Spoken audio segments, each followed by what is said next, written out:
Hello everyone, my name is Wayra Giraldo from the Colombian education course of the bachelor's degree in foreign languages, with emphasis in English.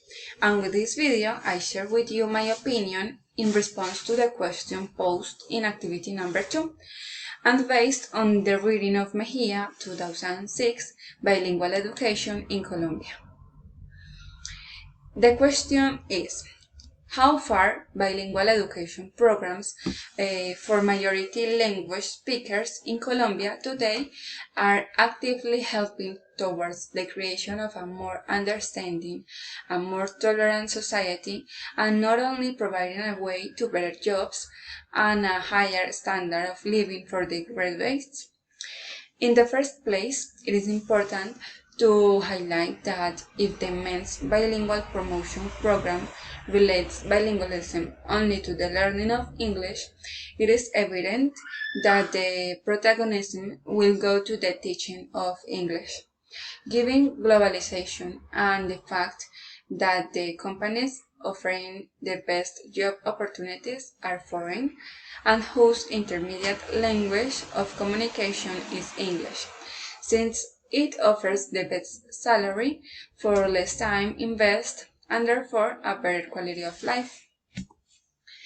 However, this leads to overlooking the existence of other languages from different regions of the country, converting and categorizing bilingualism in English as a means that provides access to a visible and socially accepted form of bilingualism that allows employment in the global market, and bilingualism in minority languages as invisible and related to poverty and underdevelopment. Melba suggests that we have to look both outward, to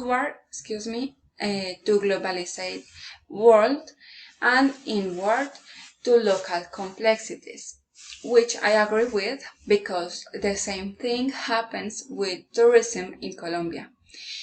Colombia is a country rich in biodiversity and culture, but we are so invited by foreign news, foreign companies, and foreign advertising that we forget what we have at home.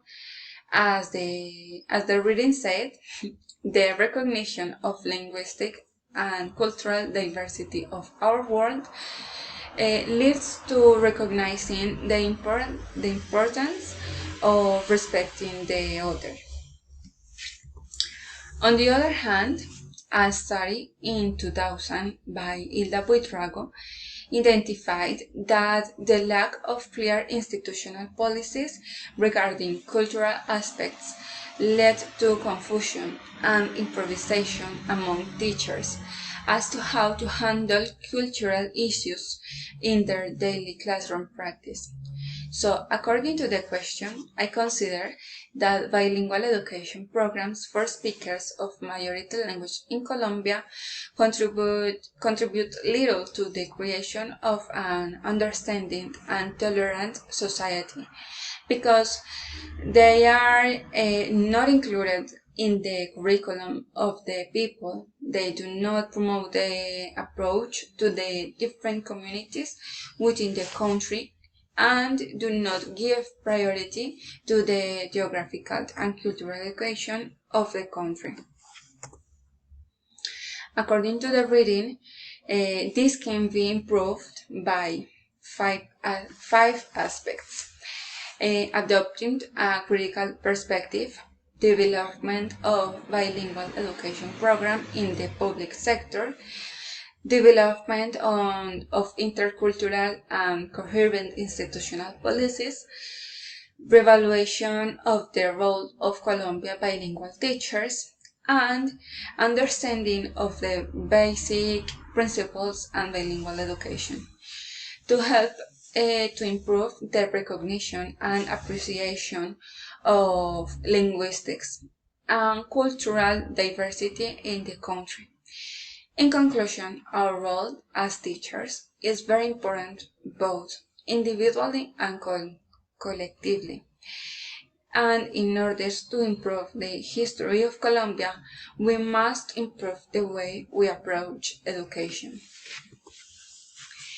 And thank you for watching, and until next time.